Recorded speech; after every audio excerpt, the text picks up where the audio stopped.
চুপ থাকার অভ্যাস করেন। সবসময় কথা বলতে হবে না, মাঝে মাঝে চুপ থাকার অভ্যাস করেন। আমাদের একজন বরেণ্য ওস্তাজ তিনি বলেন যে মুতাকাল্লিম হওয়ার যে খায়েশ, এটা একটা হৃদয়ের কলবের একটা রোগ। মুতাকাল্লিম হওয়ার যে খায়েশ মানুষের মধ্যে থাকে যে আমাকে সব বিষয়ে কথা বলতে হবে, এটা অন্তরের একটা রোগের নাম। তো এটা যদি একটা ইবাদত হয় তাহলে সিরাতের সুন্নতে আসতে হবে, আমরা এগ্রিত। ঠিক আছে। এখন দ্বিতীয় কথা হচ্ছে, 3 নম্বর শর্তটা আরো ডেঞ্জারাস, সেটা হচ্ছে রিজিক হালাল হতে হবে।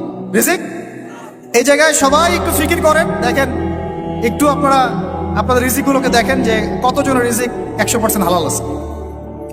এগুলো আমাদের কিন্তু প্র্যাকটিক্যাল কথা, আমরা কিছু খালি তাত্ত্বিক কথা বলে চলে যাবো এমন না, প্র্যাকটিক্যালি ইমপ্লিমেন্টটা বেশি জরুরি। এখন আমি খুবই স্বপ্ন দেখছি, আমরা সবাই স্বপ্ন দেখছি যে আপনাদেরকে দিয়ে হবে ইনশাআল্লাহ।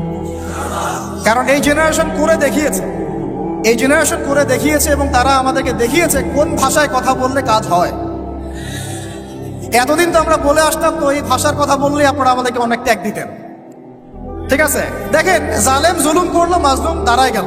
এই তো জালেম জুলুম করলো, মাজলুম দাঁড়ায় গেল প্রতিবাদের জন্য, প্রতিবাদের ভাষায়। আপনারা আমাকে বলেন তো, জালেমের বিরুদ্ধে মাজলুম যখন দাঁড়িয়েছে তারা কি খালি হাতে দাঁড়িয়েছিল? জালেম যখন 2টা মাইট দিয়েছে, মাজলুম কি 2টা মাইট দেয় নাই? জালেমদের অনেকে যখন মাজলুমদের অনেককে শহীদ করেছে, তো জালেমদের দলেও কি কিছু মানুষ মারা যায় নাই? তো এটা কি একটা কনফ্লিক্ট হয়নি রাস্তাঘাটে? তো গণতান্ত্রিক প্রক্রিয়া এই কনফ্লিক্টটাকে আপনি জায়েজ করে নিলেন, তো গণতান্ত্রিক প্রক্রিয়া এই কনফ্লিক্টটাকে আপনি জায়েজ করে নিলেন তো, মাশাআল্লাহ। রিহাদ শব্দ বলি, আপনি আমার দিকে তেড়ে আসেন। বিষয়টাই না সেম বিষয়, একই বিষয়। আপনি জালেমের এগেইনস্টে দাঁড়াইছেন, মাজলুম জুলুমের শিকার হতে হতে হতে আমাদের ভাই আবু সাইদ জীবন দিল, মুগ্ধরা জীবন দিল, সবার একটা সিম্পেথি তৈরি হলো। এখানে আম জনতা, রিক্সা চালক, শ্রমিক, মানে ওলামায়ে কেরাম, কে বাকি ছিল? সবাই তাদের পক্ষে ছিল, তাই না? কেউ লিখেছে, কেউ বলেছে, কেউ মাঠে ছিল। তারা ছিল মাজলুম, দেয়ালে পিঠ থেকে গেছে, তখন তারা কিন্তু হাতে কিছু না কিছু তো উঠিয়েছিল, নাকি উঠায় নাই? উঠিয়ে তারা একটা প্রতিবাদের ভাষা আমাদেরকে দেখিয়েছে, এইভাবে প্রতিবাদ করতে হয়। তো ওই প্রতিবাদটার পরে আপনারা কি এখন বলবেন যে ছাত্র জনতার মধ্যে কেউ জুলুম করেছে, ছাত্র জনতা জঙ্গি, ছাত্র জনতা সন্ত্রাসী? এই সম্বন্ধে একটা সন্ত্রাসী ছিল, ওরা জঙ্গি ছিল, হ্যাঁ ওরা উগ্রবাদী ছিল। কেন বলছেন না এখন আপনারা এই কথাগুলো? আমার প্রশ্ন হচ্ছে, এখন এই কথাগুলো আপনারা কেন বলছেন না? কারণ আপনারা বুঝতে পারছেন তারা ন্যায্য কাজটাই করেছে। যখন জালেম জুলুম করতে করতে করতে মাজলুমকে একদম দেয়ালে পিঠ ঠেকিয়ে দেয়, তখন মানুষকে হামাস হতে হয়, তখনই বিভিন্ন জিহাদি সংগঠনের অস্তিত্ব আসে, তখনই কিন্তু খোরাসান স্বাধীন হয়। তো এখন আমরা বাংলাদেশেও বুঝতে পারছি যে হ্যাঁ, তখনই কিন্তু ছাত্র ভাইরা হাতে প্রতিবাদের ভাষা উঠিয়ে নিয়েছিল। এটাকে গণতান্ত্রিক প্রক্রিয়া আপনারা জায়েজ করছেন, ঠিক আছে, এটা কোনো সমস্যা না, এটা ভালো, ওরা প্রতিবাদ করেছে, ওদেরকে আমরা কিন্তু খারাপ বলতে পারি না। কেউ বলছে খারাপ? এই একই স্লোগান যদি সিরাতের সুন্নতে আমরা বলি যে দাওয়াতের সাথে জিহাদ লাগবে, তখন তো তেরে আসবেন আমাদের দিকে, আসবেন না? আসবে। আপনারা লিখে নেন আমার কথাগুলো। এই একই জিনিসটাই, এই প্রতিবাদের এই ভাষাটাই যখন আপনি দাওয়াতের সাথে জিহাদ শব্দ ইউজ করবেন, আপনার দিকে তেরে আসবেই। এবং এখন যাদের পা ধরা হচ্ছে, তারা তো পুরো বিশ্বব্যাপী এটাকে মিটিয়ে ফেরার মিশন নিয়েছে। আপনারা কি মনে করছেন যে তারা আমাদের প্রতিবেশীর চাইতে আমাদের বন্ধু হয়ে যাবে? কখনো কশ্চিৎ কালেও না। এটা জেগে জেগে স্বপ্ন দেখছে তারা।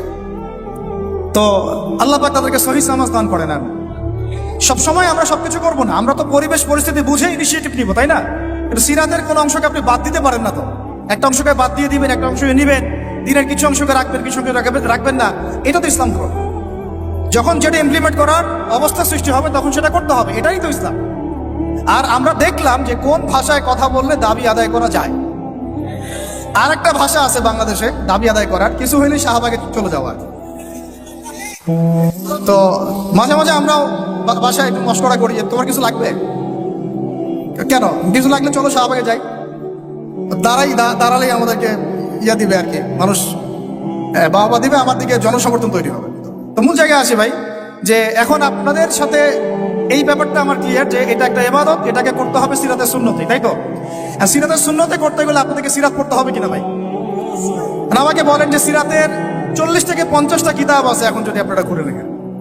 আলহামদুলিল্লাহ আমার বাসায় মোটামুটি সবগুলোই আছে, এবং সিরাতের একজন গভীর ছাত্র আমি। সিরাতের 10টা কিতাব কারা কারা পড়েছে? হাত তুলেন, কমপক্ষে 10টা। আচ্ছা 10টা বেশি বলে ফেলছি, 5টা সিরাতের বই কারা কারা পড়েছে? মাশাআল্লাহ, একটা পড়েছেন কারা কারা? একটা, অন্তত একটা কিতাবের নাম বলছি, খুব পাতলা একটা কিতাব, সিরাতে খতামুল আম্বিয়া, কয়জন পড়েছে? আর রাহিকুল মাকতুম কয়জন পড়েছে? নবী রহমত কয়জন পড়েছে? এরকম অনেক কিতাব আছে। সিরাতের বই না পড়লে ভাই তরিকা বোঝা যাবে না। তরিকা সবসময় আপনাকে সবকিছু ধরায় দিতে হবে কেন? আপনি নিজেই বুঝে নেন কোনটা তরিকা, তখন আমি বললে আপনি বুঝে ফেলবেন কত কি। এখন আমি খুব সংক্ষেপে আপনাদেরকে বলছি যে দেখেন তরিকাটা কেমন ছিল। নবী সাল্লাল্লাহু আলাইহি ওয়াসাল্লাম, একটু মনোযোগ দেই ভাই, এটা আমার আলোচনার শেষ পার্ট, ঠিক আছে? নবী সাল্লাল্লাহু আলাইহি ওয়াসাল্লাম এমন একটা যুগে ছিলেন যে যুগটা ঠিক আমাদের মতোই, একেবারে হুবাহু না হলে 19 আর 20। যেমন উনি এমন একটা যুগে জন্ম নিয়েছিলেন যে যুগটার মধ্যে 5টা মৌলিক সমস্যা ছিল। কয়টা? এবং ওই যুগটাকে আপনারা আইয়ামে জাহিলিয়াত বলে গালি দেন, তাই তো? এবং সেকুলার রামবামরাও বলেন আইয়ামে জাহিলিয়াত। কেন বলি আমরা? কারণ ওই সমাজে শিরক ছিল। কি ছিল? এখন আপনি আমাকে বলেন এই সমাজের মধ্যে শিরক আছে কিনা? ওখানে লাত উজ্জা হবল মানাতের ইবাদত হয়েছে, এখন তো বিভিন্ন ভাস্কর্যের পূজা হয়েছে, হয় নাই? ছবি সংস্কৃতি হয়েছে, মূর্তি সংস্কৃতি হয়েছে। এখানে একটা আমার দুঃখের কথা একটু বলেই ফেলি যে অনেকে বলেছেন যে মাদ্রাসার ছেলেদেরকে মন্দির পাহারা দিতে ইত্যাদি ইত্যাদি। আমি এটার সাথে একমত না। এটার সাথে আমি ব্যক্তিগতভাবে বলছি আর কি, আমি একমত না। কারণ বাংলাদেশে অমুসলিম প্রশাসন আছে, তাদেরকে ডিউটি দেওয়া যায়। আমি তো এটাও পক্ষপাতী না যে একজন মুসলিম অফিসার ওখানে গিয়ে মূর্তি পাহারা দিন, আর মাদ্রাসার ছেলেরা কি কারণে ওখানে গিয়ে পাহারা দিতে যাবে? এই যে একবারই বেশি দরদ দেখানো, এটা আমাদের মনে হয় ভালো হচ্ছে না। আর আমরা যত ইলিশ দেই না কেন, তারা আমাদেরকে কখনো স্বাধীনতা দিবেন? এইগুলা বাদ দেন, এগুলোর দিন শেষ। সরাসরি কথা বলতে হবে। কই, তারা তো পাকিস্তানের বাদ ছাড়তে পারে নাই, তারা তো চায়নার বাদ ছাড়তে পারে না, তারা তো অন্য ইভেন নেপালেরও বাদ ছাড়তে পারে না। তাহলে এই যে তিস্তার বাদ আর এই বাদগুলো এত সহজে ছাড়ে কিভাবে? ব্যাপারটা তো এখানে ফয়সালা হবে না যে ছেড়ে দিল, বন্যা হয়ে গেল, আমরা ত্রাণ দিলাম, ফখর করলাম কে কত টাকা ত্রাণ দিয়েছে। ত্রাণ দিয়েছি, ঠিক আছে, আলহামদুলিল্লাহ। আমার মূল জায়গা হচ্ছে সে যেন পানি ছাড়তে না পারে এরপর থেকে। এটা ছিল আমাদের মূল কথা। কিন্তু এই জায়গায় কি আমরা কাজ করলাম? আমরা ত্রাণ দিলাম, আলহামদুলিল্লাহ, ঠিক আছে, কিন্তু আমরা কিন্তু ওই জায়গায় গেলাম না যে এরপর থেকে যেন এই বাদ খোলার সাহস তারা না পায়। তো মূল জায়গায় আসে, আল্লাহ পাক আমাদেরকে আমল করার তৌফিক দান করে দেন। আচ্ছা, প্রথম সমস্যাটা ছিল আইয়ামে জাহিলিয়াতে, যে ওই যুগে শিরক ছিল, এটা ছিল মূল কথা। আইয়ামে জাহিলিয়াত কেন বলছেন? ওই যুগে কি ছিল? এখন বিশ্বাস করেন আমাদের বাংলার মাটিতে ধর্মীয় অঙ্গনের শিরক আছে, কবর পূজা, মাজার পূজা আছে না?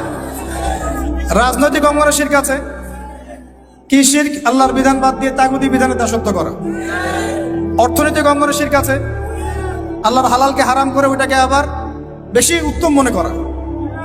এগুলো কি ঈমান ভঙ্গের কারণের মধ্যে পড়ে না? আপনারা তো জানেন। তারপরে সংস্কৃতির মধ্যে শিরক নাই, আর শিক্ষার শিরক তো আপনারা দেখতেই পাচ্ছেন। শিক্ষার মধ্যে কি কি শিরক আছে? এখন তো আপনাকে ট্রান্সজেন্ডার পড়তে হবে, টেক্সট বইয়ের মধ্যে চলে আসতেছে। কি করবেন আপনি? তো প্রত্যেকটা ডিপার্টমেন্ট, আমাদের ডিপার্টমেন্ট এই কয়টাই, ব্যক্তি জীবন, ধর্মীয় জীবন, পারিবারিক, অর্থনৈতিক, শিক্ষা, সংস্কৃতি, রাজনীতি, প্রত্যেকটা ডিপার্টমেন্টে শিরক আছে বাংলাদেশে। তাহলে আইয়ামে জাহিলিয়াতের ওই শিরক না হয় একটা ধর্মীয় প্রেক্ষাপটে ছিল, এটা তো পুরো একটা গ্লোবাল প্রেক্ষাপটে শিরক হয়ে যাচ্ছে। তাহলে আমরা কি এখন আইয়ামে জাহিলিয়াত থেকে এই সেন্সে মুক্ত হতে পেরেছি? দ্বিতীয় প্রবলেম ছিল রিবা। আইয়ামে জাহিলিয়াতের দ্বিতীয় প্রবলেম রিবা। এখন আপনি যে কোনো ব্যাংকের দিকে তাকান বা ব্যাংকিং সিস্টেমের দিকে তাকান, ইনক্লুডিং ওয়ার্ল্ড ব্যাংক, IMF, তারপরে আপনার ফেডারেল রিজার্ভ এবং আমাদের সেন্ট্রাল ব্যাংকগুলো। ইকোনমিক্স নিয়ে আমরা পড়েছি ভাই, না পড়ে কথা বলছি না। ইকোনমিক্স আমাদের ইউনিভার্সিটির সাবজেক্ট। একেবারে ভিতরে গোড়ায় শিরক আছে, সুদ আছে। কি আছে? সুদ আছে, গোড়ায় সুদ আছে। এমন ভাবে সুদের অক্টোপাসে চেপে ধরেছে যে মানে আপনি যেটাই ডিল করতে যান একটা সুদের অংশ আপনাকে দিতে হবে। পশ্চিমাদের কাছে আপনি লোন নিতে যান, বিনা সুদে কোনো লোন তারা দিবে না। বরং আমরা দেখেছি খোরাসান স্বাধীন হওয়ার পরে তাদের যে রিজার্ভ ছিল ওটা তারা জব্দ করেছিল। আর আপনারা তো অনেকে জানেন যে তারা এখন কারেন্সির দিক থেকে অনেক উন্নত হয়ে গেছে। কেউ কি কখনো জিজ্ঞাসা করেছেন বা প্রশ্ন তুলেছেন যে কি ফর্মুলা তারা ইমপ্লিমেন্ট করেছেন? তারা কিন্তু ডাবল কারেন্সি চালান, তাদের দেশে ডাবল কারেন্সি চলে, যাকাত ভিত্তিক অর্থনীতি চলে, এবং সব দুর্নীতি তারা বন্ধ করেছেন, এবং যত কালো টাকা এগুলোকে সাদা করে ফেলেছে। তো এই বিষয়গুলো কি ইসলামের মধ্যে নাই? কিন্তু এর ইমপ্লিমেন্ট বাংলাদেশে বিগত 70 বছর হয় নাই। যতবারই স্বাধীন হয়েছেন আপনারা, এই ইমপ্লিমেন্ট হয় নাই যে সুদবিহীন অর্থ ব্যবস্থা চালু করা, কেউ করতে পারে নাই।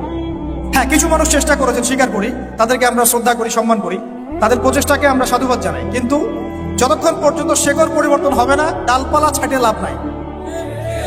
আমাদের একটা সাইকোলজিক্যাল সমস্যা হচ্ছে আমরা সবসময় ডালপালা নিয়ে আলোচনা করি। আজকে কাদিয়ানি মুভমেন্ট, কালকে অমুক, কালকে তমুক, হ্যাঁ, কালকে এই ট্রান্সজেন্ডার, তারপরে সমকামিতা ইত্যাদি একটা ইস্যু নিয়ে আমরা আলোচনা শুরু করি, একদম অনলাইন কাঁপায় ফেলি। কিন্তু ডাল যদি ছেটেও ফেলেন, শেকড় যদি পচা থাকে, ওই শেকড় থেকে কি আপনি বিশুদ্ধ কোনো ফল পাবেন? তা আমরা যে দাওয়াতটার কথা বলি সেটা হচ্ছে পুরো শেকড়টাকেই লা ইলাহা ইল্লাল্লাহ এইটা প্রতিষ্ঠা করা, সেটা আবার মুহাম্মদ রাসূলুল্লাহ তরিকা অনুযায়ী। এই কালিমা পূর্ণ হবে তখন সিরাতে সুন্নতে সাল্লাল্লাহু আলাইহি ওয়াসাল্লাম। তো এটা একটা বড় সমস্যা ছিল, যেখান থেকে এখন পুরো বিশ্ব বের হতে পারে নাই। তাহলে আমরা এখনো জাহিলিয়াতের এই মরণ থাবার মধ্যেই কিন্তু আছি। 3 নম্বর ছিল মাদক।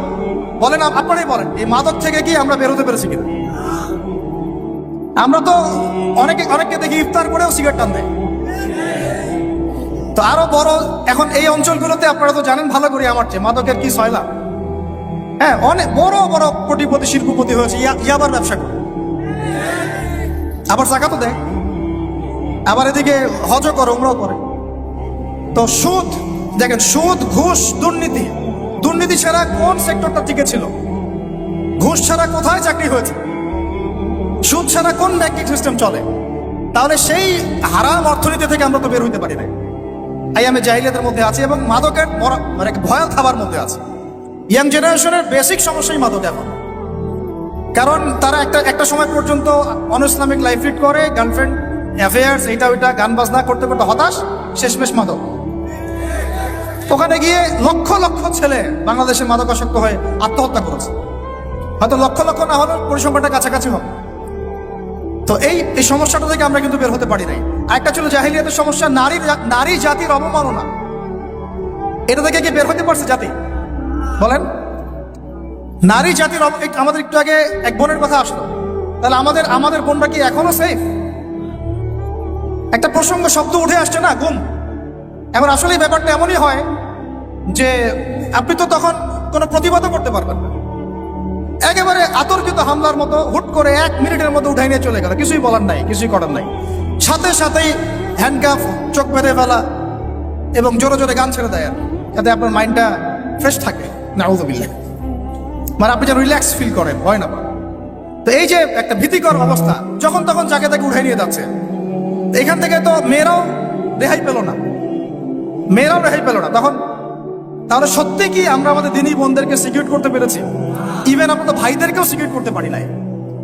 যেমন উস্তাদ করা হবে বললেন, এরপর থেকে এরকম করতে আসলে হাত ভেঙে দেওয়া হবে, এরপর থেকে এরকম গোপন অভিযান চালাতে আসলে প্রতিবাদ করা হবে ইনশাআল্লাহ। কারণ যদি একজন মানুষ অপরাধ করেই থাকে, আপনি সরাসরি মামলা দায়ের করে তার বিরুদ্ধে ব্যবস্থা নেন। এভাবে হুটহাট করে রাতের অন্ধকারে উঠাই নিয়ে চলে যাবেন, কোথায় রাখবেন কেউ জানবে না, কি খাবে না খাবে তার ঠিক ঠিকানা নাই, লাশ ধোয়া চকির মধ্যে শুয়ে থাকবে।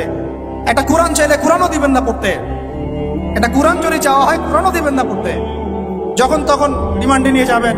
নির্যাতন তো ওটা বাদ দিলাম, কারণ আমরা বলতে চাই না, এই কারণে আমরা অনেক ভাইদের কুরবানির যে ইতিহাস শুনেছি, গল্প কারগুজারি শুনেছি, তার বিপরীতে এই বিষয়গুলো নিয়ে আমার ব্যক্তিগতভাবে কথা বলতে লজ্জা লাগে। তাদের এত বড় বড় কুরবানি আছে যে আমরা এগুলো নিয়ে কথা বলতে লজ্জা পাই। ঠিক আছে, তো এতটুকু শুধু ইঙ্গিত দিব যে এগুলোর পিছনে যতটা না এই রাম বাম আর নাস্তিক মোরতাদ এরা দায়ী, তার চেয়ে বেশি দায়ী ছিল এক শ্রেণীর দাড়ি টুপিওয়ালা মানুষ। এতটুকু বললাম, আর কিছু বলতে চাই না, কারণ আমরা চাই কিছু আজাদ পরকালের জন্য থাক, আর কথা হচ্ছে আমরা কিন্তু আমাদের ভাই বোনদেরকে সিকিউর করতে পারছি না। আমাদের ভাইরা এখনো ওই মাদক আর নারী জাতির অবমাননার মধ্যেই থেকে গেছেন। আর এখন বেহায়াপনা, এই আপনার জেনা, ব্যভিচার, পর্নোগ্রাফি, মেয়েদেরকে অনেকে বলেন জীবন্ত তো এখন দাফন করা হয় না, আমি বলি মেয়েদেরকে এখনো গর্ভে মেরে ফেলা হয়। মেয়েদের প্রতি এখনো সমাজ সেইভাবে সাম্য প্রদর্শন করছে না। অনেক আমাদের মতো মানুষ অনেকে মেয়ে সন্তান হলে মুখটা কালো করে ফেলছে। এগুলো তো ইসলামের শিক্ষা না। তো মেয়েদেরকে অবমাননার জায়গা থেকে বের করতে হবে। তাদের যে শান্তি আর কামিয়াবি, এটা এই সকল পশ্চিমা সভ্যতার এই দর্শনগুলোর মধ্যে নাই। তাদের শান্তি কামিয়াবি আছে শুধুমাত্র কোরআন এবং হাদিসের মধ্যে। এই মেসেজটা আমাদের বোনদেরকে পৌঁছাতে হবে ইনশাআল্লাহ। এবং আমাদের বোনরা কিন্তু অনেক ইমানদার, অনেক শক্ত, যারা ইসলামের পথে ফিরে আসে না, আমরা কিছুটা দেখেছি দূর থেকে, তারা মাশাআল্লাহ অনেক শক্ত মুমিনা হয়, তার ধার কাছে হয়তো আমরা যাইতে পারি না, জানেন। এইরকম আপনারা, আমি রিকোয়েস্ট করি আপনাদেরকে যে আপনারা তো বিয়ে শাদী করবেন, শুধু দিনদারিতাকে প্রাধান্য দিয়ে বিয়ে করেন, অন্য বিষয়গুলো টেম্পোরারি, আপেক্ষিক। একে খাস দিলে দোয়া করলাম, ঠিক আছে। দিনী বোনদেরকে দিনদারিতার ভিত্তিতে আপনারা আপনাদের সহধর্মিনী বানান, অন্য কোনো বিষয় দেখতে যায় না। হ্যাঁ, থাকলে তো আলহামদুলিল্লাহ ভালো, কিন্তু এটা সবচেয়ে বেশি জরুরি বিষয় না। সবচেয়ে বেশি জরুরি বিষয় দিনদারিতা, পরহেজগারিতা, ঈমান। আল্লাহ পাক আপনাদেরকে সেই রকম মুমিনা নারী আপনাদের তাকদির আল্লাহ পাক নসিব করে নেন। এরকম মুমিনা নারী পাইলে দেখবেন যে একাই সারা দেশ কাঁপায় ফেলবে ইনশাআল্লাহ। ইতিহাস আছে এগুলোর, আছে তো নাকি? একটু প্রশংসা করলাম, যদি লাইভে দেখে বাসায় গিয়ে ভালো খাওয়া দাওয়া দিবে আর কি। মাঝে মাঝে তো না খেয়ে বেরোইতে হয়, ঠিক আছে। বড় মুশকিল ভাই, এখন আপনারা ঢুকে নাকি এই লাইফে, তারপরে বুঝবেন ইনশাআল্লাহ, ঠিক আছে। আল্লাহ পাক আপনাদের সবার যেন একটা সালামতির জিন্দেগি দান করে। কিন্তু নারীর অবমাননার ওই জাহিলিয়াত থেকে কিন্তু আমরা বের হইতে পারি না। আর একটা হচ্ছে, এটা আরো মারাত্মক, গোত্রীয় হানাহানি ছিল প্রকট আইয়ামে জাহিলিয়ায়, ছিল না? গোত্রীয় হানাহানি একদম প্রকট আকারে ধারণ করা ছিল আইয়ামে জাহিলিয়াতে। আমাকে বলেন, এইটা এখনকার বিশ্বে বা দেশে কি বাদ হয়েছে কিনা? এখন এটা পলিটিক্যাল হানাহানিতে রূপ নেয় নাই, বৈশ্বিক হানাহানিতে রূপ নিছে না? তাহলে ওই যুগে, যে যুগে নবী সাল্লাল্লাহু আলাইহি ওয়াসাল্লামকে আল্লাহ পাক পাঠিয়েছেন, সেই যুগে যে জাহিলিয়াতগুলো ছিল, এখন গ্লোবাল পার্সপেক্টিভে এই জাহিলিয়াতগুলো এখনো আছে, বরং তার চেয়ে আরো বড় মাত্রায় আছে। তখন সুদ ছিল একটা নির্দিষ্ট জায়গায়, এখন ওয়ার্ল্ড ওয়াইড। তখন আপনার জেনা ছিল একটা নির্দিষ্ট জায়গায়, নির্দিষ্ট পরিসরে, এখন পর্নোগ্রাফি দিয়ে একেবারে ফোনে ফোনে। এই ফোনের ওজন কম, কিন্তু কিয়ামতের মাঠে এর ওজন বোঝানো খুব কঠিন হবে। এই ফোনের ওজনটা কম, কিন্তু কিয়ামতের মাঠে এই ফোনের গুনাহের জবাব দেওয়ার যে বিচার, এটা অনেক কঠিন হবে। আল্লাহ পাক আমাদেরকে তাকওয়া অবলম্বন করার তৌফিক দান করেন। বিনা প্রয়োজনে ইউজ করবেন, আপনার যতটুকু প্রয়োজন এতটুকু। এখন এই জাহেলিয়াতের সমাজে আল্লাহ পাক এমন একজন মহামানবকে পাঠালেন, কনসেন্ট্রেট করেন, এমন একজন মহামানবকে আল্লাহ পাক এই জাহেলিয়াতের সমাজে পাঠালেন, আইয়ামে জাহেলিয়াতে, মানে আবু জেহেলের যুগে, যিনি মাত্র 23 বছরের ব্যবধানে, কত বছর? মাত্র 23টা বছর দিন রাত অক্লান্ত পরিশ্রম করে ওই জাহেলিয়াতে পূর্ণ সমাজটাকে একেবারে পুরা ইউটার্ন করে একটা আলোকিত সমাজে প্রতিষ্ঠা করে দিয়ে চলে গেলেন। সুবহানাল্লাহ। কত বছর? তিনি কি প্রথমে একা ছিলেন না দুইজন ছিলেন বলেন? আল্লাহ আছেন তার সাথে, ওহী আসছে, এবং তিনি কিন্তু একজন দিয়ে দাওয়াত শুরু করেছেন। তিনি মানে হেরা গুহায় কি করতেন? নবী সাল্লাল্লাহু আলাইহি ওয়াসাল্লাম হেরা গুহায় চিন্তা করতেন কিভাবে এই জাহিলিয়াতে পূর্ণ সমাজটাকে পরিবর্তন করা যায়। আল্লাহকে ডাকতেন, আল্লাহ পথ দেখাও, কারণ তিনি তো নবী, আগে থেকেই নবী। তখন আল্লাহ রাব্বুল আলামিন তার কাছে ওহী করলেন। প্রথম ওহীটাই কি আপনারা বলেন? সূরা আলাকের প্রথম 5টা আয়াত, তাই না? এখানে প্রথম শব্দটা কি? পড়ুন। এই যে পড়তে বলা হয়েছে, আপনাদেরকে পড়তে হবে। ফ্যান্টাসি দিয়ে, গরম গরম বক্তব্য দিয়ে, শুধুমাত্র স্লোগান দিয়ে কিন্তু দিন কায়েম হবে না ভাই। আমি আবার বলছি, গভীর ইলম অর্জন করতে হবে ইনশাআল্লাহ। প্রথম কথা ইকরা, আপনি পড়ুন। এখানে ইকরা বলার কারণ কি? তখন তো শিরক ছিল। আল্লাহ পাক বলতে পারতেন তুমি শিরক করো না, মূর্তি পূজা করো না, হ্যাঁ, সমাজে নারী মেয়েদেরকে জীবন্ত কবর দেওয়া হচ্ছে, বন্ধ করতে বলো। কোনো কথা আল্লাহ পাক আগে বলেনি, বলেছেন ইকরা বিসমি রাব্বিকাল্লাযী খালাক, পড়ুন আপনার সেই রবের নামে যিনি আপনাকে সৃষ্টি করেছেন। তার মানে যে জ্ঞান আপনাকে আল্লাহর দিকে নিয়ে যায় সেটাই জ্ঞান, আর যেটা আল্লাহ থেকে দূরে সরায় সেটা কি? তাহলে জাহেলিয়া। এখনকার শিক্ষা ব্যবস্থাকে আল্লাহর দিকে নিয়ে যাচ্ছে আমাদেরকে, তাহলে এটা কি হচ্ছে? তাহলে জ্ঞান না জাহেলিয়াত?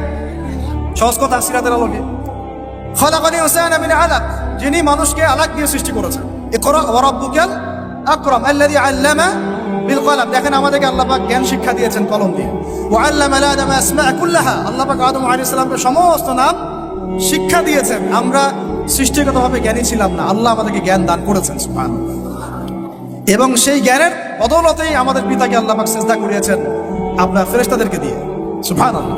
আমরা তার সন্তান। আমাদের আব্বাজানকে, মানে আদম আলাইহিস সালামকে আল্লাহ পাক বলেছেন খলিফা।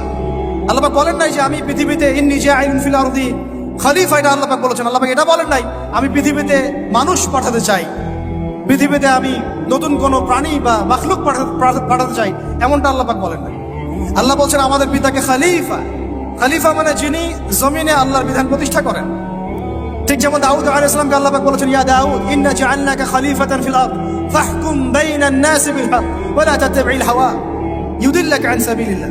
হে দাউদ, আমি তোমাকে পৃথিবীতে আমার খলিফা করেছি, তোমার কাজ পৃথিবীতে ইনসাফ প্রতিষ্ঠা করা, হক প্রতিষ্ঠা করা।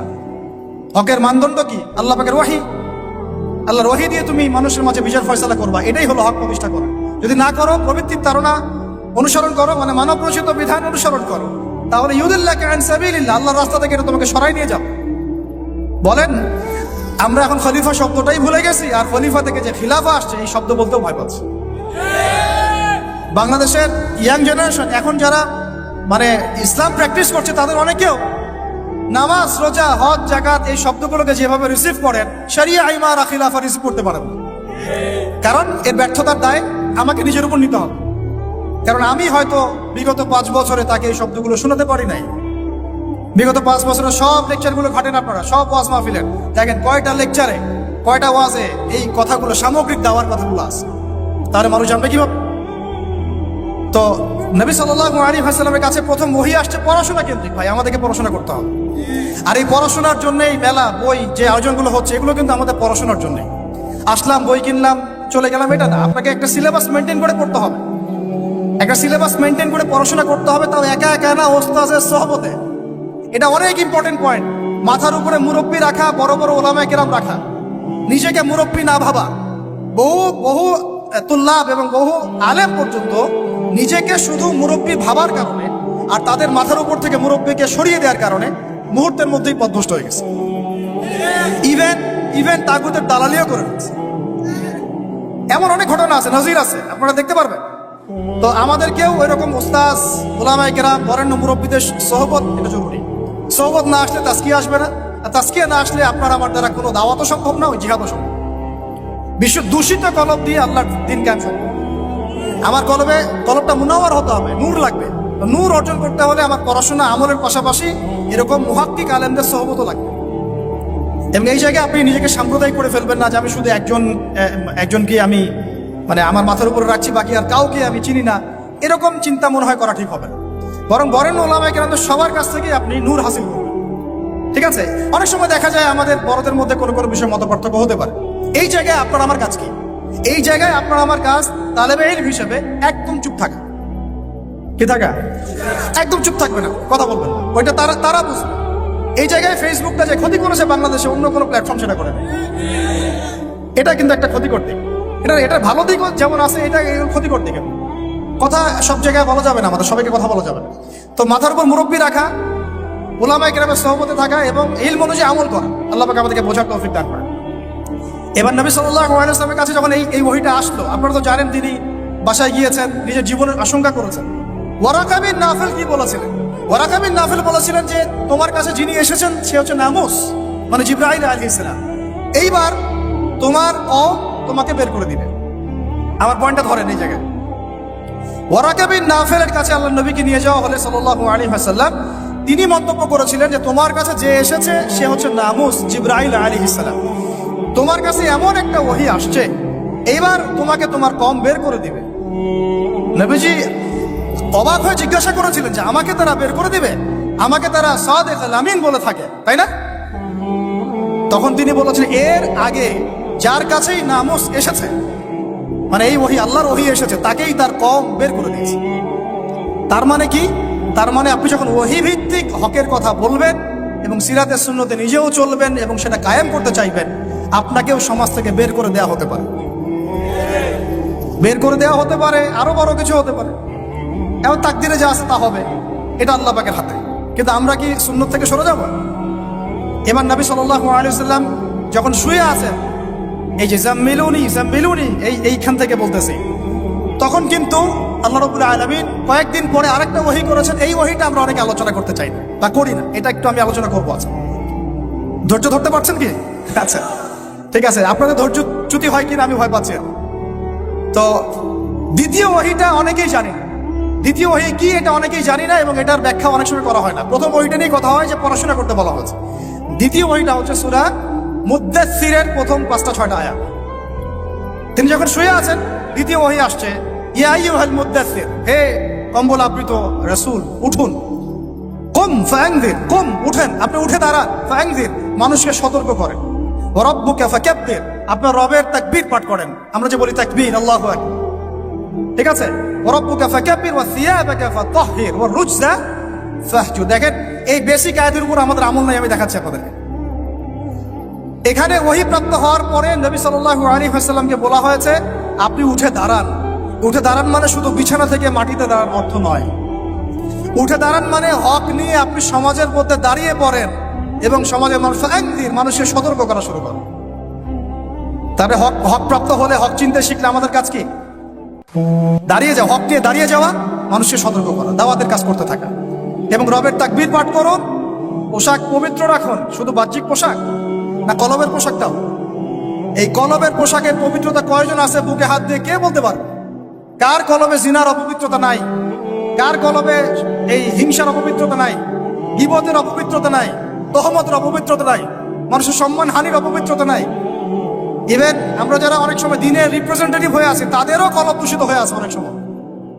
থাকা স্বাভাবিক, কারণ আমরা তো ওই বরেণ্য ওলামায়ে কেরামদের সহবতে কম যাচ্ছি, নিজেকে মুফতি মনে করছি, আমি নিজেকে মানে আমির মনে করা শুরু করছি, তখন তো সমস্যা।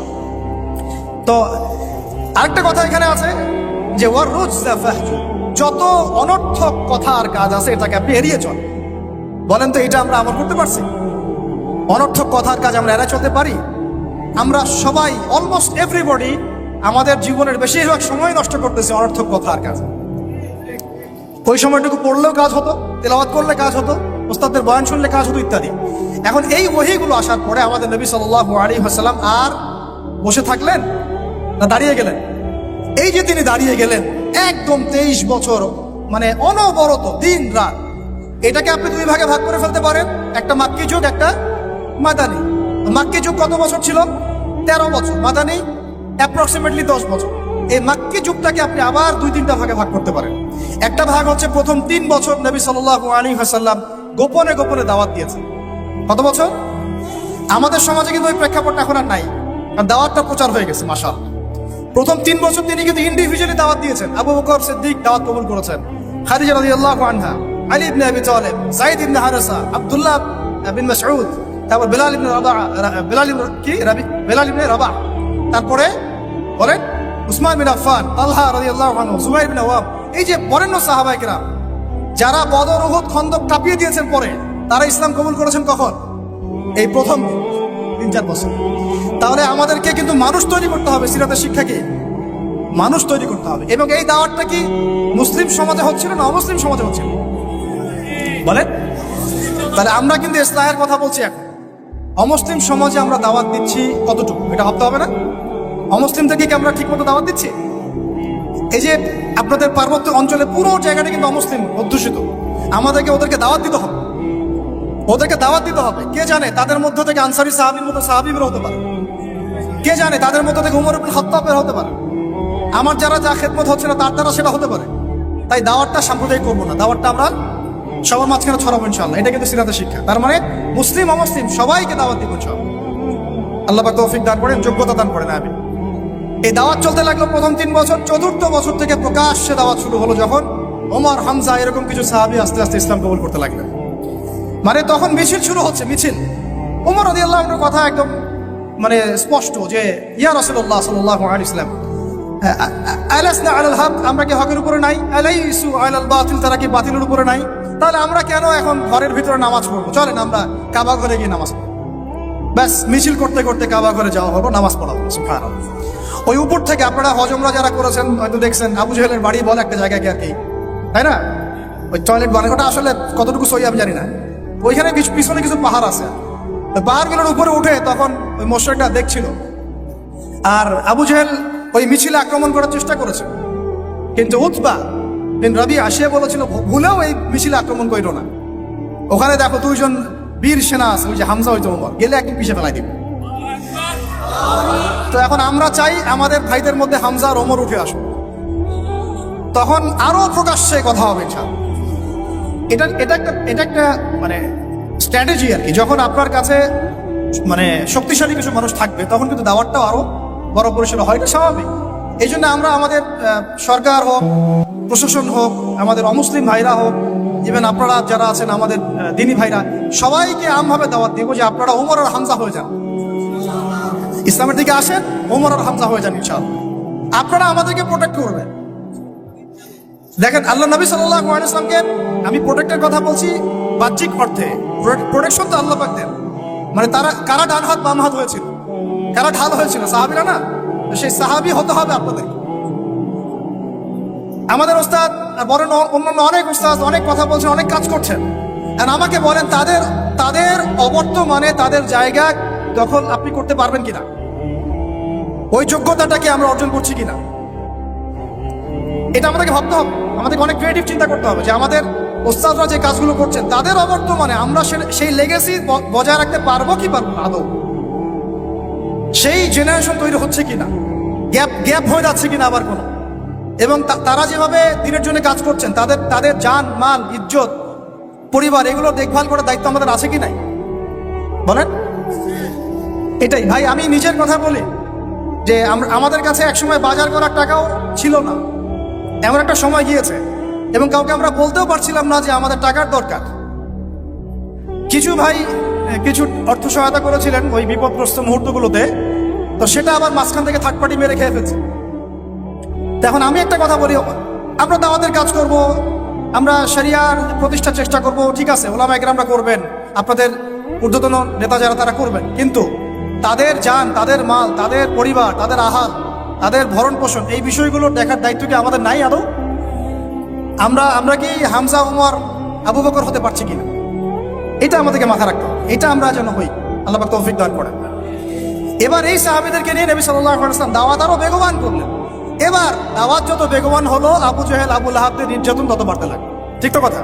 অনেক সাহাবী চোখের সামনে শহীদ হলেন, নবী সাল্লাল্লাহু আলাইহি ওয়াসাল্লাম তখন কিছু বললেন না, মানে অস্ত্র হাতে নিলেন, কিছু বললেন না, অর্থ বোঝাচ্ছে যে তিনি অস্ত্র হাতে নিলেন না, মক্কার কথা বলছেন। তিনি বললেন সবর করতে। অনেক সাহাবী বললেন যে ইয়া রাসূলুল্লাহ, সবর করতে করতে আমরা তো মানে অতিষ্ঠ হয়ে যাচ্ছি, আপনি আল্লাহর কাছে বদদোয়া করেন আল্লাহ যেন তাদেরকে ধ্বংস করে দেন। নবীজি বললেন না, এক সময় আসবে যে পুরা এই হীরা নগরী, পারস্য, রোমক এগুলো সব আমরা জয় করবো, ওয়ালাকিন্নাকুম তাস্তা'জিলুন, কিন্তু তোমরা কিন্তু তাড়াহুড়া করছো। সবর করলেন। আবু জাহেল সুমাইয়া রাদিয়াল্লাহু আনহাকে কি বর্ষা নিক্ষেপ করে হত্যা করে নাই? ইয়াসির রাদিয়াল্লাহু আনহুকে হত্যা করে নাই? এরকম অনেক, বেলাল রাদিয়াল্লাহু আনহুকে একদম উত্তপ্ত বালুতে পিটানো হয় নাই?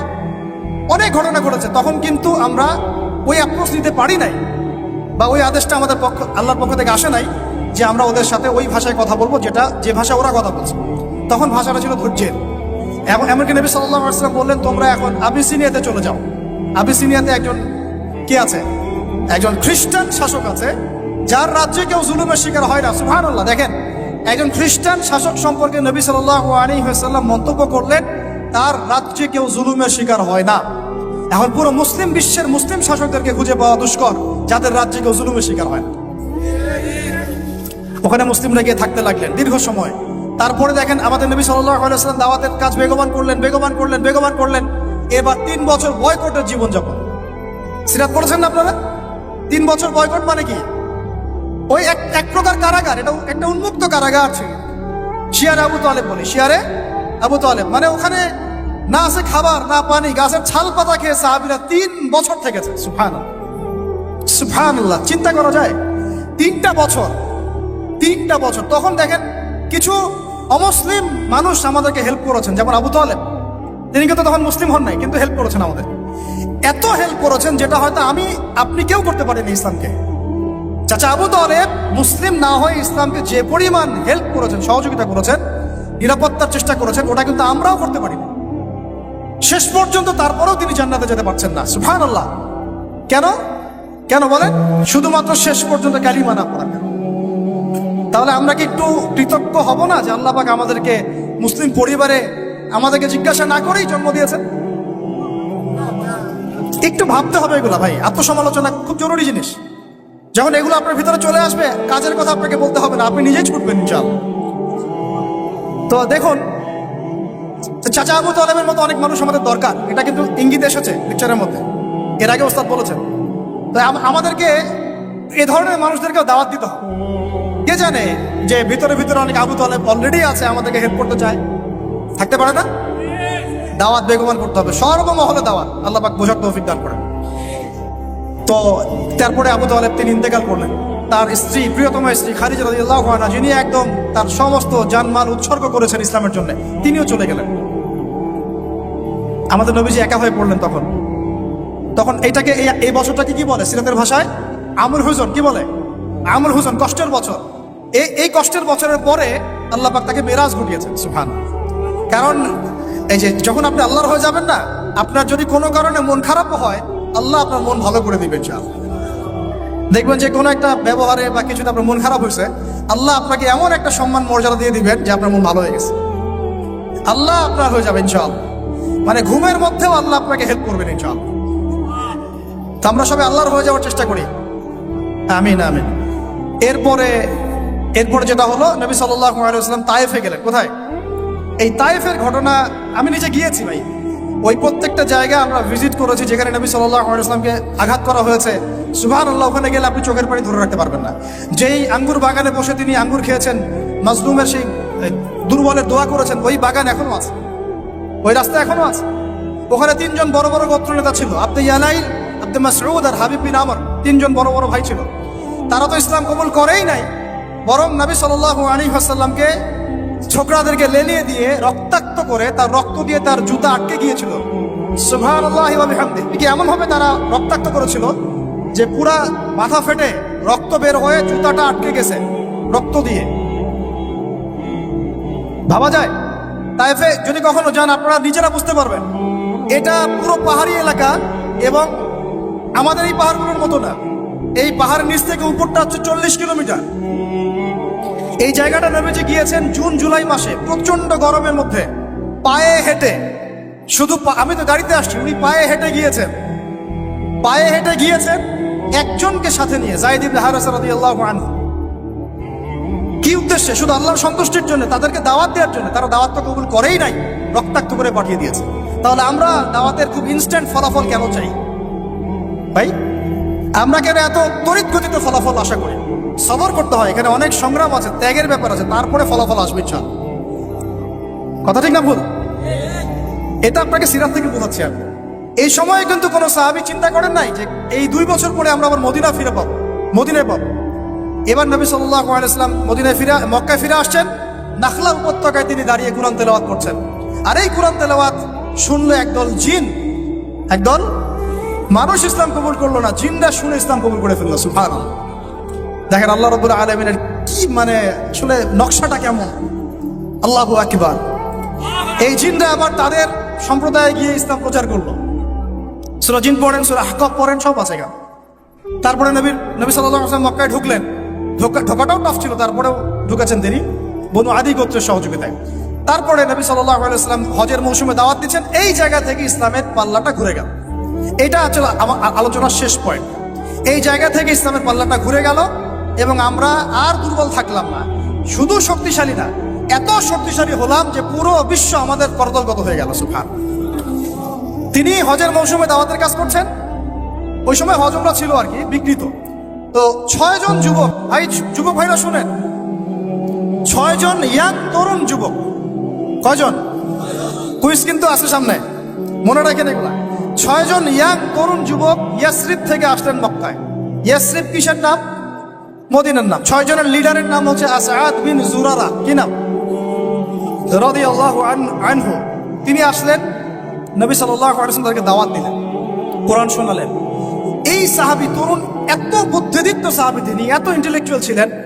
ভাইরা ভালো করে শুনেন, আমাদেরকে কত বুদ্ধিদীপ্ত হতে হবে।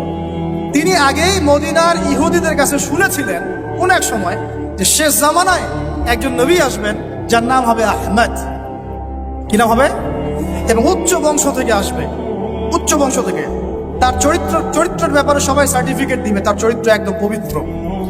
তো এই সাহাবী এটা শুনেছেন আগেই, কারণ মদিনায় তখন ছিল বনু কুরাইজা, বনু কাইনুকা, বনু নাজির, এই 3টা গোত্র তারা সেখানে কিন্তু আগে থেকেই ছিল। এখানেও প্রশ্ন আছে, তারা আগে থেকে ওখানে কি করছিল? তার আগে থেকে সেখানে শেষ নবীর অপেক্ষাই করছিল। কথা বুঝতে পারছেন? ঠিক যেমন এখন তারা সব জায়গায় বাদ দিয়ে ওই ইসরায়েলে, প্যালেস্টাইনে কি করে, বাইতুল মুকাদ্দাসে কি করে, তারা ওদের তথাকথিত মাসিহের অপেক্ষা করতেছে। ঠিক যেমন মদিনায় তারা অপেক্ষা করছিল শেষ নবীর, ওই রকম তারা এখন প্যালেস্টাইন অপেক্ষা করতেছে কার? তাদের তথাকথিত মাসিহ বা ত্রাণকর্তার, যাকে আমরা আমাদের ভাষায় বলি মাসিহুদ দাজ্জাল। বুঝতে পারছেন সবকিছুর লিঙ্কটা কোথায়? তাই এখন এই 6 জন সাহাবী যখন এটা জানতেন যে হ্যাঁ একজন নবী আসবেন, শোনা মাত্রই কাল বিলম্ব না করে ইসলাম কবুল করে ফেলেন। হক পেয়ে গেলে আর কাল বিলম্ব করা যাবে না, চলে আসতে হবে। ঠিক আছে, এগুলো শিক্ষা। তারপরে তারা চলে গিয়ে পরের বছর আরো 6 জনকে নিয়ে আসলেন, মোট 12 জন হলো। আস্তে আস্তে দেখেন আমাদের দিকে পাল্লা করতেছে। এই 12 জন এসে নবী সাল্লাল্লাহু আলাইহি ওয়াসাল্লামকে রিকোয়েস্ট করলেন যে আপনার সাহাবীদের মধ্যে একজনকে পাঠায় দেন, যিনি আমাদেরকে মদিনায় দিন শিখান। নবী সাল্লাল্লাহু আলাইহি ওয়াসাল্লাম দেখেন তখন আবু বকর, ওমর, ওসমান, আলী সব সাহাবী ছিলেন। তিনি পাঠালেন এমন একজন সাহাবীকে যাকে ধনীর দুলাল বলা হতো, ইসলাম কবুল করার পরে সব ছেড়ে দিয়েছে। সুবহানাল্লাহ। মুসআব বিন উমাইর রাদিয়াল্লাহু আনহু। ঈর্ষণীয় জীবন, ঈর্ষণীয় জীবন, মানে সুবহানাল্লাহ। তিনি উহুদের যুদ্ধে শাহাদাত বরণ করেছেন। মুসআব বিন উমাইর রাদিয়াল্লাহু আনহু, এটা পরে আসতেছে। তো তাকে পাঠিয়ে দেওয়া হলো এই যে মদিনায়। এখন আপনি মদিনায় যান, লাখ লাখ মানুষ নামাজ পড়তেছে, এবং এটা মানে প্রায় 1400 বছর থেকে চলে আসতেছে, তাই না? 1400-1500 বছর থেকে এত মানুষ, এত সুন্দর পরিবেশ, এত সুন্দর নামাজ কেরাত, মদিনায় গেলে মনটা ভালো হয়ে যায়। ঠিক আছে, এত সুন্দর রুহানিয়াত একটা। এই মদিনায় ইসলামের দরজাই খুলে গেল মুসআব বিন উমাইর রাদিয়াল্লাহু আনহুর মাধ্যমে। আল্লাহ পাক তাকে কবুল করেছেন। দেখেন, তা আমাদেরকে যুব ভাইদের মধ্যে মুসআব বিন উমাইর বের করতে হবে, তাই না? এটা কি এখন শুধু ফেসবুক স্ক্রল করলেই হবে? না, আমার ইলম অর্জন করতে হবে ভাই। ওস্তাদ লাগবে না, মুরব্বী লাগবে না, পড়াশোনা করতে হবে না? পড়াশোনাটা খুব বেশি ইম্পর্টেন্ট। এর পাশে বাকি কাজগুলো আপনি সমন্বয় করে করবেন। তো তিনি দাওয়াতের কাজ করলেন মাত্র 1 বছরে। কত বছর? মাত্র 1 বছরের ব্যবধানে 75টা পরিবার ইসলাম কবুল করেছে। এবং সেখানে সাদ বিন মুআজ রাদিয়াল্লাহু আনহুর মতো বড় নেতাও ছিলেন, মানে যার কথার একটা ভ্যালু আছে সমাজে, এরকম বড় বড় সাহাবীও ছিলেন। এবার তারা চলে আসলেন পরের বছর মক্কায়, এসে হাতে হাত রেখে বায়াত করলেন। কি করলেন? আপনারা তো দিন কায়েম করতে চান, তাই না? কার হাতে বায়াত করেছেন? হ্যাঁ, মুরব্বী কে আপনার? প্রশ্ন আছে অনেক। জামাআ ইমারার কথা বলছি না আমরা? এখানে অনেক সুন্নাহ আছে। এখানে আমি এটার ফিকহি মাসালা যেতে যাচ্ছি না, যেটা কতটুকু জায়েজ না জায়েজ বা ফরজ ওয়াজিব সুন্নাত মুস্তাহাব, এটা না। দেখেন, আমরা দাড়ি কেউ কেটে ফেলি না, এটি হ্যাঁ। আমরা কি দস্তরখানা ছাড়া খাওয়া দাওয়া করি? কেউ করি না, কিন্তু মেসওয়াক সবাই করি। তো এখন আপনি এত এত গুরুত্বের সাথে মেসওয়াক করেন কেন? এত গুরুত্বের সাথে আপনি সুন্নাহগুলো রাখেন কেন? দস্তরখানার ব্যাপারে এত আপনি কেন গুরুত্ব দেন কেন? কারণ প্রত্যেকটা সুন্নাহ আপনি আমল করতে চান, তাই না? তো দেখেন, কোন সাহাবী নবী সাল্লাল্লাহু আলাইহি ওয়াসাল্লামের হাতে বায়াত ছাড়া দিন কবুলও করেন নাই, কোন সারিয়াও বায়াত ছাড়া হয় নাই, কোন জিহাদও বায়াত ছাড়া হয় নাই, এবং ইমারা ছাড়া রাষ্ট্র হয় না। অনেক ব্যাপার আছে, এগুলো আপনাদেরকে আস্তে আস্তে বুঝতে হবে। আমি জানি এগুলো একটু মানে টার্মগুলো একটু কঠিন, আস্তে আস্তে আপনারা এগুলো বুঝবেন ইনশাআল্লাহ। আল্লাহ পাক আপনাদেরকে বোঝার তৌফিক দান করুন। দেখেন, ওই বিষয়টা না থাকলে, আল্লাহকে সাক্ষী রেখে যখন সাহাবীরা নবী সাল্লাল্লাহু আলাইহি ওয়াসাল্লামের হাতে হাত রেখে বায়াত করেছেন যে আপনি মদিনায় আসেন, আমরা যেভাবে আমাদের স্ত্রী সন্তানদেরকে নিরাপত্তা দেই, আপনাকেও দিব, আপনার সাহাবীদেরকেও দিব। তারপরে নবীজি বলেছেন যে যদি তোমরা না পারো তাহলে আগেই বলে দাও, ঠিক আছে? এটা যদি না পারো আগেই বলে দাও। তারা বলেছেন যে আমরা আমাদের জান মাল দিয়ে আপনাকে এইভাবে প্রোটেকশন দিব, যেভাবে আমরা আমাদের স্ত্রী সন্তানদেরকে প্রোটেকশন দিয়ে থাকি, নিরাপত্তা দিয়ে থাকি। শুধু একটা প্রশ্ন তারা করেছিলেন যে ফামা লানা ইযা ফাআলনা যালিকা ইয়া রাসূলুল্লাহ, আমরা যদি এই কাজটা করি, আপনাকে এইভাবে আপনি হিজরত করে আসেন, সাহাবীরা হিজরত করে আসে, তাদেরকে নিরাপত্তা দেই, তাহলে আমরা কি পাবো? আমরা, নবীজি বলেছেন আল জান্নাহ, তোমরা জান্নাত পাবে। তাহলে এটার উদ্দেশ্যটাও বুঝেন। দুনিয়াবি কোনো স্বার্থ তাদের ছিল না, দুনিয়াবি কোনো স্বার্থ তাদের ছিল না। এমনকি মক্কা বিজয়ের পরেও যখন ওই যে হুনাইনের যুদ্ধ হলো, তখন কিছু গনিমত নবী সাল্লাল্লাহু আলাইহি ওয়াসাল্লাম বেশি বেশি দিচ্ছেন নতুন ইসলাম কবুলকারীদেরকে। আনসারী সাহাবীরা একটু চুপচাপ। তো নবীজি গিয়ে বলছেন, হ্যাঁ আমার আনসারী সাহাবীরা, তোমরা কি মনে কষ্ট পেয়েছো? আরে আমি তোমাদের, তোমরা আমার। তোমরা মনে কষ্ট পাচ্ছ কেন? আমি তোমাদের, তোমরা আমার। তারপরে তাদের সব কষ্ট দূর হয়ে গেল। দেখেন, তারা কিন্তু এই জান্নাতের, তখনই ওই আয়াত নাযিল হয়েছে, ইন্নাল্লাহা আশতারা মিনাল মুমিনিনা আনফুসাহুম ওয়া আমওয়ালাহুম বিআন্না লাহুমুল জান্নাহ। এই যে আয়াতগুলো, তখন কিন্তু এগুলো সারা নজুল আছে। তো এখন এরপরে নবী সাল্লাল্লাহু আলাইহি ওয়াসাল্লাম চলে গেলেন মদিনায়। প্রিয় ভাইরা, এবার বুঝেন, এখন আমরা আর দুর্বল নাই। মদিনায় সব সাহাবীরা একসাথে চলে গেলেন, এক জায়গায় সবাই থাকলাম। তার মানে আমার একটা ভৌগোলিক জায়গা দরকার। কি দরকার?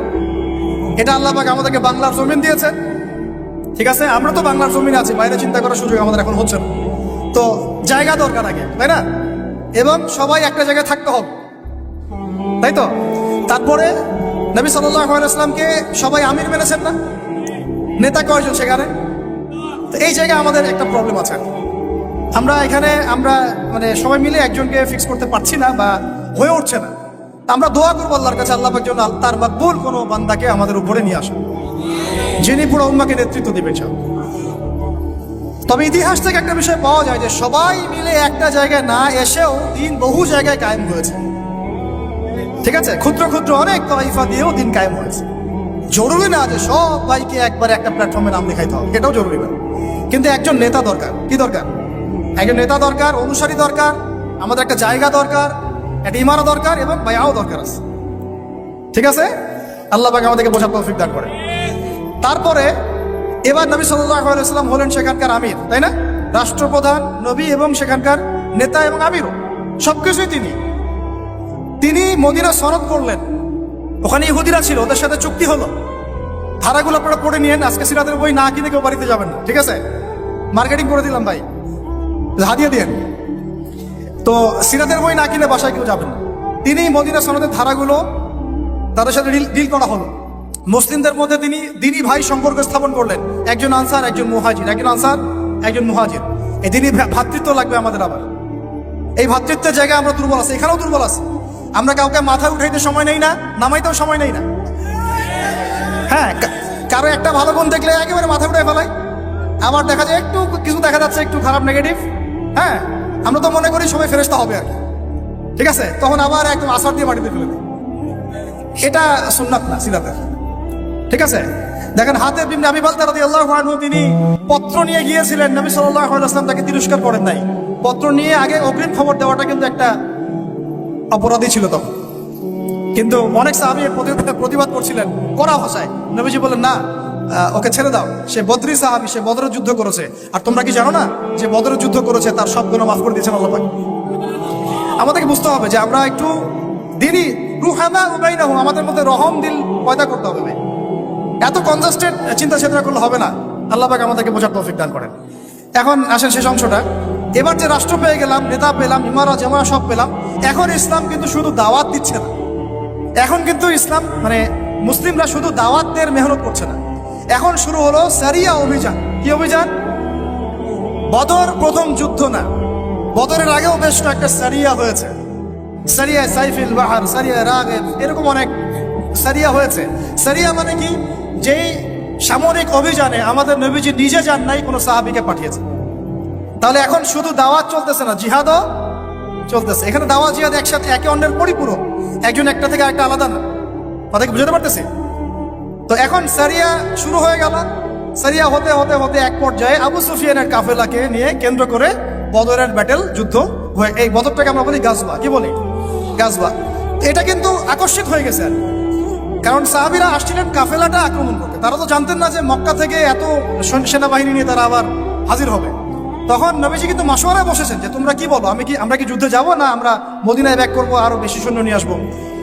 তখন সাদ বিন মুয়াজ রাদিয়াল্লাহু আনহু বলেছিলেন, ভালো করে শুনেন, এই প্রেক্ষাপটে গেলে আমরাও যেন এরকম বলতে পারি। সাদ বিন মুয়াজ রাদিয়াল্লাহু আনহু বলেছিলেন, ইয়া রাসূলুল্লাহ সাল্লাল্লাহু আলাইহি ওয়াসাল্লাম, আপনি উদ্বিগ্ন হবেন না আমাদেরকে নিয়ে। আপনি যদি আমাদেরকে উত্তাল সাগরে লাফ দিতে বলেন, আমরা চোখ বন্ধ করে আপনার আদেশ ফলো করে উত্তাল সাগরে লাফ দিব। নবীজির আর কোনো চিন্তা নাই, ঠিক আছে চলো এবার বদরে কি হলো আপনারা তো সবাই জানেন। একেবারে ম্যাসিভ ডিফিট, ওদেরকে আমরা পরাজিত করলাম, ওদেরকে কি করলাম, বন্দী হলো। বন্দীদের সাথে কিন্তু আমরা উগ্র আচরণ করি নাই, মুক্তিপণ নিয়েছি এবং অনেককে পড়াশোনা শিখিয়েছেন, তারা ছেড়ে দেওয়া হয়েছে। এটা মুক্তিপণ ছিল, পড়াশোনা শেখানো। একটা বিষয় এখানে টাচ করি যে দেখেন, আমরা বাংলাদেশের মাটিতে কিন্তু মক্কা বিজয় করি না। আমরা যা হয়েছে বাংলাদেশে, এটা কিন্তু মক্কা বিজয় হয় না। তো এমন ভাবে আমরা ক্ষমা ঘোষণা করা শুরু করলাম, মনে হচ্ছে আমরা যেন মক্কা বিজয় করে ফেলছি। আরে এটা অধিকারটাই বা আপনারা এককভাবে কোত্থেকে পাচ্ছেন? কারণ যারা যারা অপরাধী তারা তো এখনো অপরাধী, বিভিন্ন জায়গায় আছে। কেউ পালাই গেছে, কেউ আরো লাক্সারিয়াস লাইফ লিড করতেছে। এক একজনের আমল নামায় যে 100 জনকে এনকাউন্টারের পাপ লেখা আছে, এটা আপনি আপনি ক্ষমা ঘোষণা করতে যাচ্ছেন কেন? তো কেসাস আমরা করবো কোথায়? কেসাসটা হবে কিভাবে? যদি দেখেন, বদরের যুদ্ধে বন্দীদেরকে কিন্তু ক্ষমা করা হয়েছে এবং কি করা হয়েছে, গনিমত পাওয়া গেছে, তাদেরকে আমরা মুক্তিপণে ছেড়েছি অনেককে, তাই না? অনেকে পড়াশোনা শিখিয়েছেন, ছেড়ে দেওয়া হয়েছে। কিন্তু উমর রাদিয়াল্লাহু আনহুর সেই স্টেটমেন্টটা আপনাদেরকে মনে রাখতে হবে। উমর রাদিয়াল্লাহু আনহু তার পক্ষে ছিলেন বলেন, তিনি ছিলেন এই পক্ষে যে ইয়া রাসূলুল্লাহ এই সবগুলাকেই একবারে গর্দান নামায় দেন, যদি এরা থাকে তাহলে আরো ঝামেলা করবে ভবিষ্যৎ। এটা কার স্টেটমেন্ট ছিল? আচ্ছা, কোরআন নিয়ে আপনারা গবেষণা করে আমাকে আপনারাই বললেন তো যে আল্লাহ রাব্বুল আলামিন এই স্টেটমেন্টটার প্রশংসা করেছিলেন না নিন্দা করেছিলেন? যে আল্লাহ রাব্বুল আলামিন পরবর্তীতে কিন্তু শিথিল আয়াত আসছে সূরা আনফাল পরে, কিন্তু আল্লাহ পাক কিন্তু কিছুটা ধমকের সুরেও কথা বলেছে, তোমরা দুনিয়া প্রত্যাশা করছো, আপনারা পড়ে দেখেন। তো এখন আর আমরা তো এখানে কোনো মক্কা বিজয় করিই নাই, তাহলে এগুলোর বিচার হবে কবে? আমরা দেখবো, আমরা এটা দেখার অপেক্ষা আছি আবু সাঈদের কেসাস কবে হয়। আমরা দেখবো যে মুগ্ধদের কেসাস কবে হয়। তারা হত্যার বিচার শব্দ শুনতে চায়, কেসাস শব্দ নিতে পারে না। কি আশ্চর্য কথা! তাহলে আপনাদের সাথে আমাদের আদর্শের কত পার্থক্য দেখুন। এই সিস্টেমগুলোতে, গণতান্ত্রিক এই মানবরচিত আইনের সিস্টেমগুলোতে বাদী মরে যায়, বিবাদীও মরে যায়, মামলা মরে না। ইসলামিক কেসাসে এত সময় নাই। কয়দিন আগে সৌদি আরবে একটা ঘটনা করছেন, আপনি দেখেন নাই? যে চাচাতো ভাইরা কিভাবে জানি মেরে ফেলছে, কেসাস করাই লাগলো শেষ পর্যন্ত। এটা একটা অকাট্য বিধান। যাই হোক, এরপরে এই গাজওয়া, সারিয়া এবং গাজওয়াগুলো শুরু হলো। বদরে জয়লাভের পরে পুরো বিশ্বের বুকে একটা শক্তি দাঁড়ায় গেল, যে তারা দেখিয়ে দিয়েছে যে অল্প সংখ্যক মানুষ নিয়েও একটা বড় শক্তির সাথে যুদ্ধ করে জয়লাভ করা যায়। পুরো বিশ্বে দাওয়াতটা আরো ছড়িয়ে পড়তে লাগলো, আরবের বাইরে ছড়িয়ে পড়তে লাগলো। এবার ওরা উহুদের মাঠে আসলো আরো বড় শক্তি নিয়ে। ওই যুদ্ধে আমরা প্রায় জিতেই গিয়েছিলাম। এটা